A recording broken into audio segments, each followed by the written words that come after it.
Good morning, everyone. Goedemorgen. So I'm Karen Vancluysen, indeed, from the POLIS Network. This is POLIS in one slide. I won't dwell on it. But so we represent cities and regions from all over Europe that together work on sustainable urban mobility and look at how they can use innovation to make mobility more sustainable.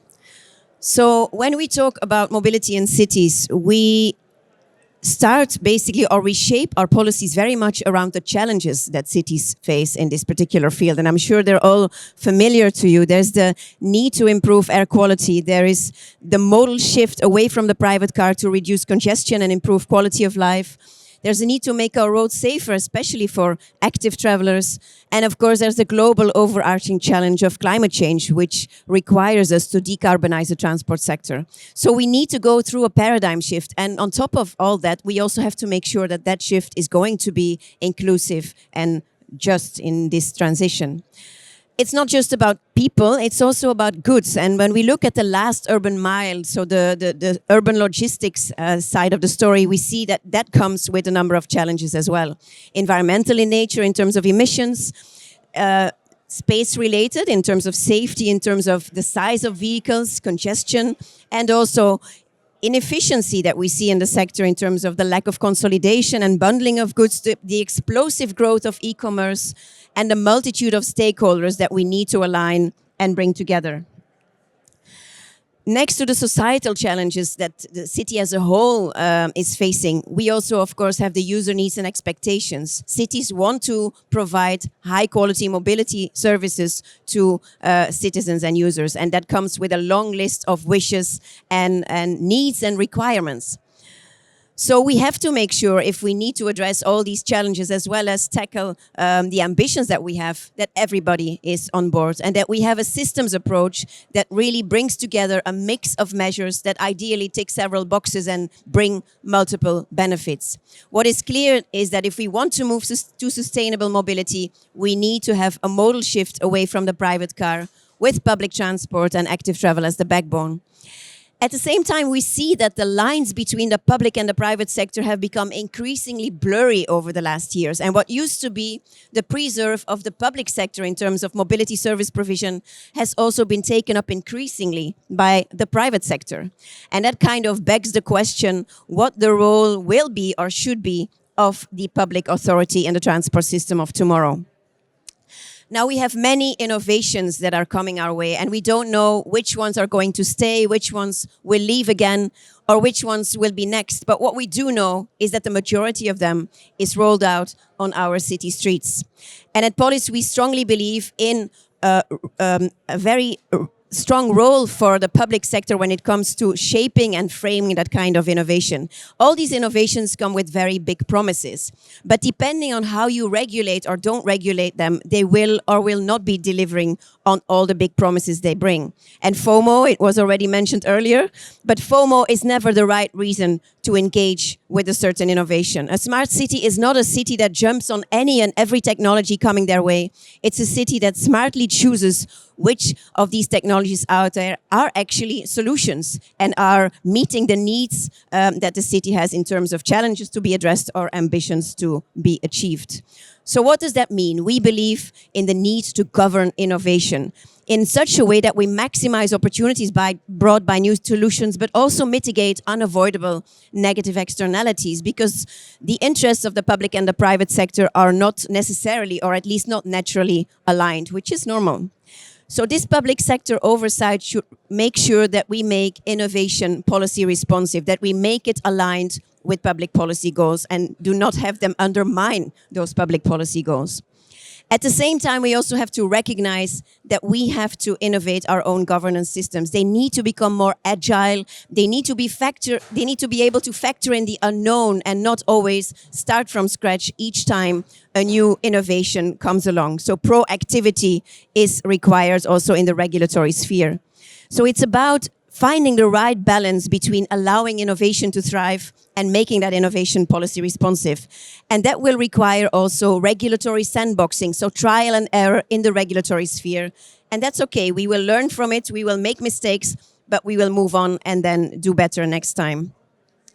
And the perfect instrument to make this all happen, so to address the societal challenges, to meet ambitions, to bring public and private sector together, to go beyond political election cycles and have a long-term vision, and to smartly integrate innovation is the Sustainable Urban Mobility Plan, a tool that's also been promoted for several years by the European Commission and really helps you to shape wise and smart sustainable urban mobility policies.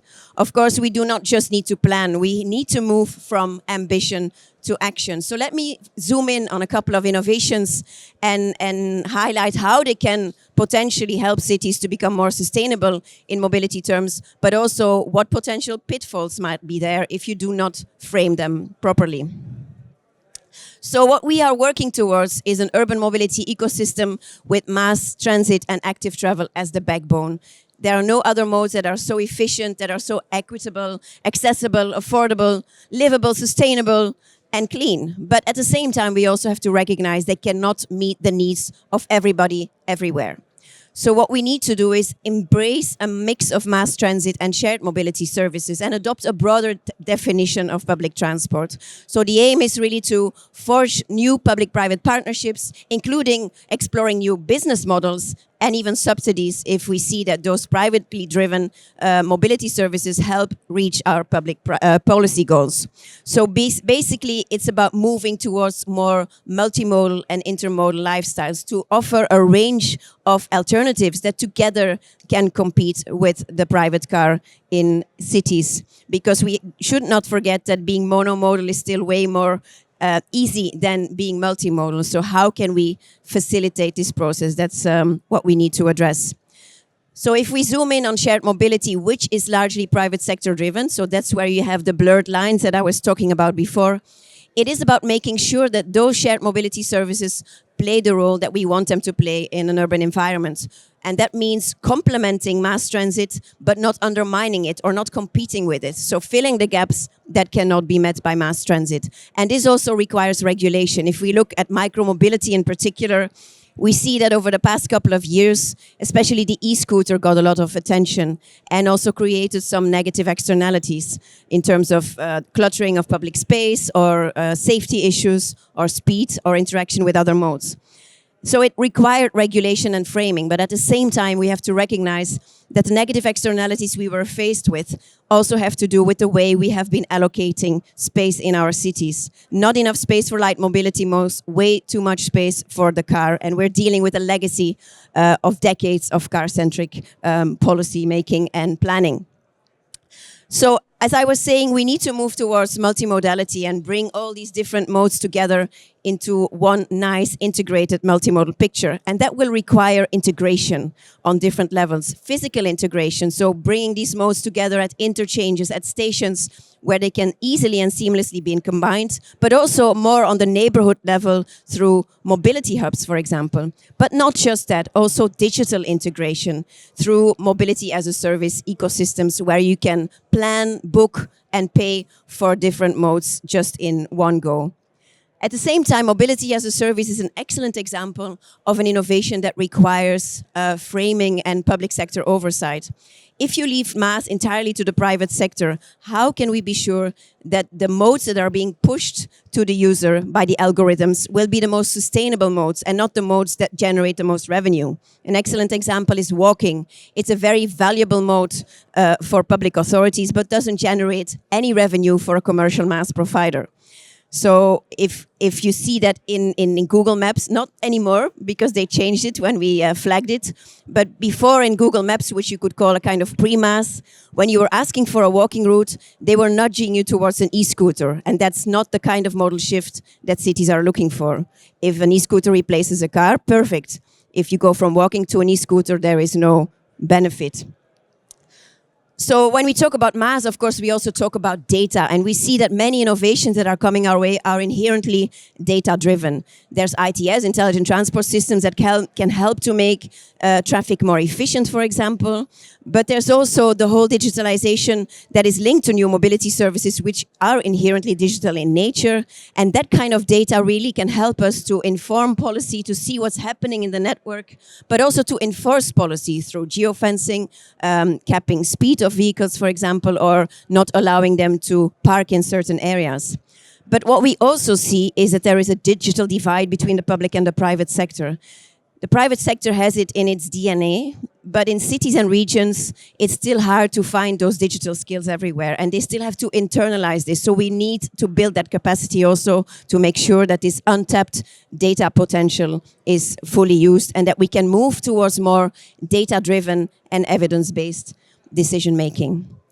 When we talk about innovation, of course, we have to talk about electromobility as well. And there it's also important for public authorities to make sure that we steer electrification in the right direction. If we just replace the current cars with electric cars, we're not solving congestion, we're not improving the quality of public space, we're not addressing safety issues. So we need to have this multimodal approach. We need to prioritize captive fleets, public transport, urban freight, car sharing, for example, but also we need to look at other modes, such as the electrification of the bicycle, which is a potential game changer in terms of taking the cycling range beyond the typical 5 kilometer that we are talking about.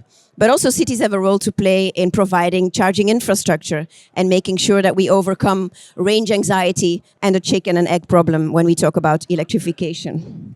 Now let me zoom in shortly on an innovation that is maybe not yet rolled out on our roads today, but is coming our way, even though we do see it already on the roads in the US. And that's also an interesting learning experience for Europe. So if we're going to open our city doors to the automated car in the same way as we did to the conventional car a couple of decades ago, then we're not going to solve anything. On the contrary, then we might even end up in a situation that's worse than what we are facing today. So again, depending on the rules of the game that we set today for what will be arriving tomorrow, automation may or may not be a success story in the urban environment. What we need to be aware of in any case is that driverless cars in an urban environment is going to be inherently more complex than in a highway environment, for example. There are so many unwritten rules that we need to take into account and that might be hard to read for a machine, and so many interactions between different road users that we should not forget about. So if we say, let's only have automated shuttles, collective shuttles, then maybe this could solve something in terms of reducing private car ownership and freeing up public space through the reduction of parking. If we just replace conventional cars with automated cars, we will have more motorized trips. We will have more urban sprawl and longer commuting times because people will be doing something else while traveling. Maybe they'll get their hair done, they'll get their nails done. It doesn't matter, so time becomes, or is interpreted in a different way. And it could also make, potentially on the positive side, traffic more efficient and compliant because machines will listen to the rules. People do not always listen to the rules.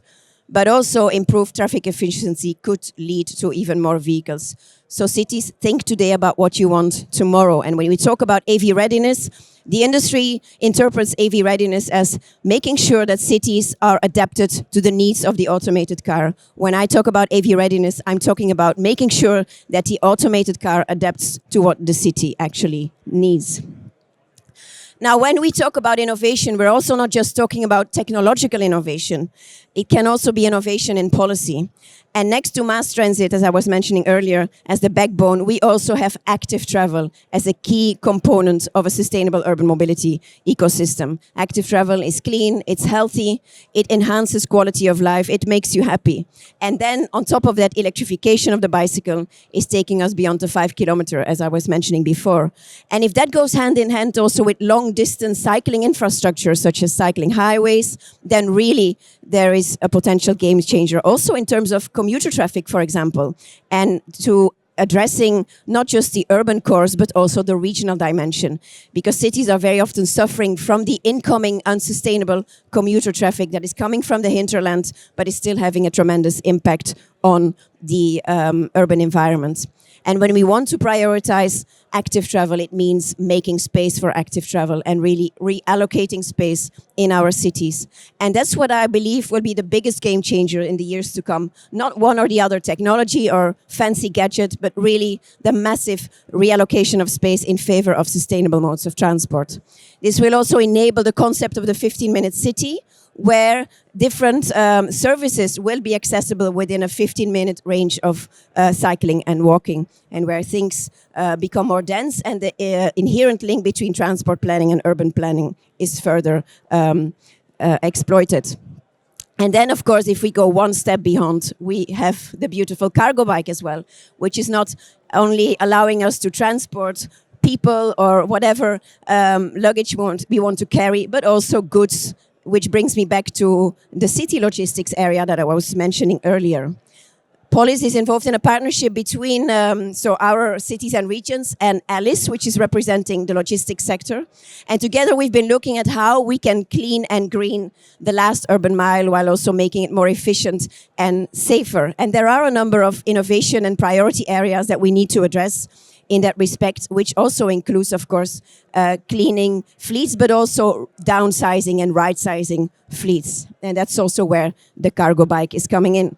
It's quick, it's energy efficient, it's cost effective, and they really have the potential to replace vans in 32% of delivery trips and even 50% of service trips. And we also see that cities, municipalities have a key role to play in fostering the uptake of cargo bikes, whether it's through investments in infrastructure, of course, but also regulatory measures that incentivize the use of cargo bikes and subsidy programs for the purchase of them.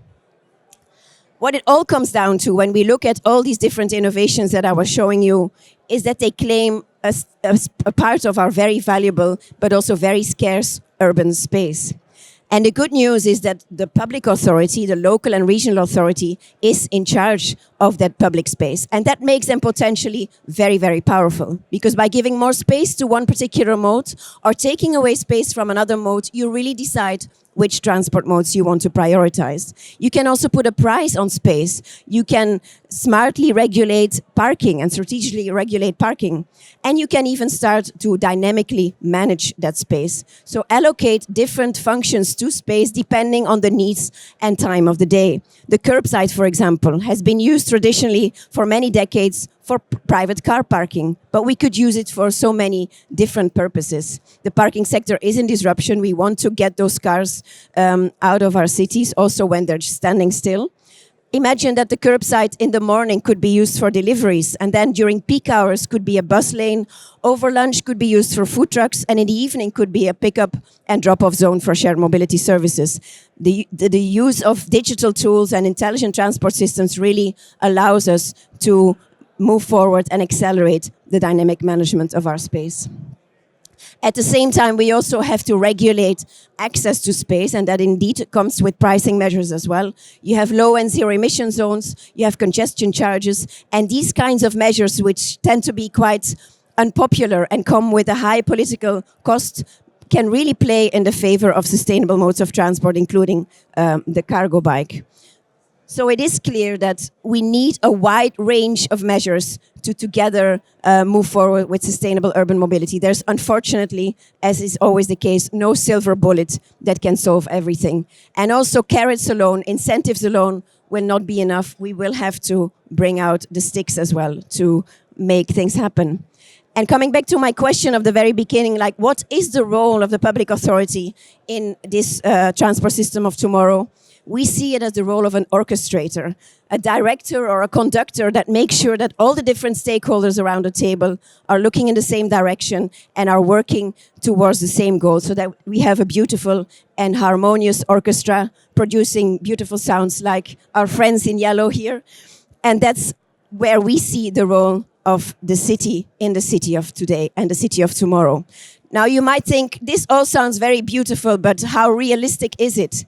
Of course, if we look at Utrecht, if we look at Amsterdam, if we look at Copenhagen, these are cities that are leading the way. But there are many other cities out there that might have the feeling that this goal is out of their league. So let me conclude my presentation by giving you a more down-to-earth example, and that's the case of Brussels, a city where I'm working, where POLIS is based. For many, many years, Brussels has had the honor of featuring in the top 10 of most congested cities in the world. So they have a challenging situation to start from. But over the past 6 to 10 years, we've seen that things are really changing. And it all started with the development of the Good Move Sustainable Urban Mobility Plan, which has a 2020 to 2030 time horizon, and which is really looking in an integrated way at the different areas in mobility that need to be addressed and that need to be tackled. It's an SUMP that was also awarded by the European Commission. So let me zoom in on a couple of concrete measures that were introduced over the past years. First of all, Brussels made very good use of the crisis, the COVID pandemic. Never waste a good crisis, as they say, and they accelerated the rollout of cycle lanes, for example, during that period. They were already planned as part of the Good Move plan, but they were put on a fast track and rolled out much more quickly than initially envisaged, making use of that opportunity. So you see, when put under pressure, also the public sector can be agile and fast. They also introduced 30 km/h zones across the whole city, except for the ring road, which really tremendously improved safety numbers. They introduced a low emission zone, which really has had a very positive effect on air quality. They introduced a traffic circulation plan, which is redirecting car traffic out of the city center. And they introduced a MAS app driven by the public transport operator, and public transport itself also has a high quality level of service in Brussels. Now, it sounds like a beautiful story, and it also has beautiful results, but I should also mention to you that holding the mobility portfolio on the political level is an ongoing challenge. And the minister who was behind all this got re-elected in June, but also was faced with police protection throughout the implementation of the different measures. But so just to name a few numbers. So in 2010, 32% of travels were done on foot, and now today it's 36%. In the current modal split shows 22% of public transport use. In 2010, 38% was using the car, and now it's 27%. And the bicycle represented 3% in 2010 and 9% today. So you see that these measures are really making a difference. And they're not just looking at people, they're also looking at goods. So there is a Green Deal for urban logistics where the ecosystem, the private sector dealing with logistics has been brought together in a deal where together with the city and the region, they are addressing the challenges related to city logistics. And that also includes a project to promote the use of cargo bikes and to incentivize and subsidize the use of cargo bikes. So altogether, that means that we are working towards a situation where we replace this with this, and who can be against that? Thank you for your attention.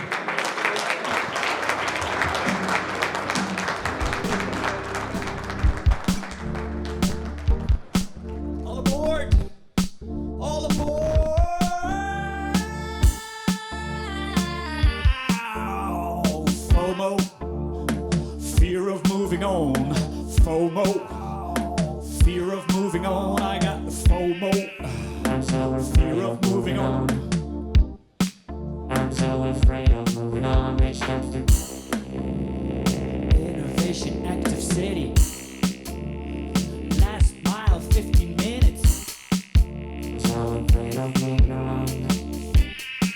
I'm so afraid of moving on. City. I'm so afraid of moving on. So afraid of moving on. FOMO. Moving on. So afraid of moving on. FOMO. Fear of moving on.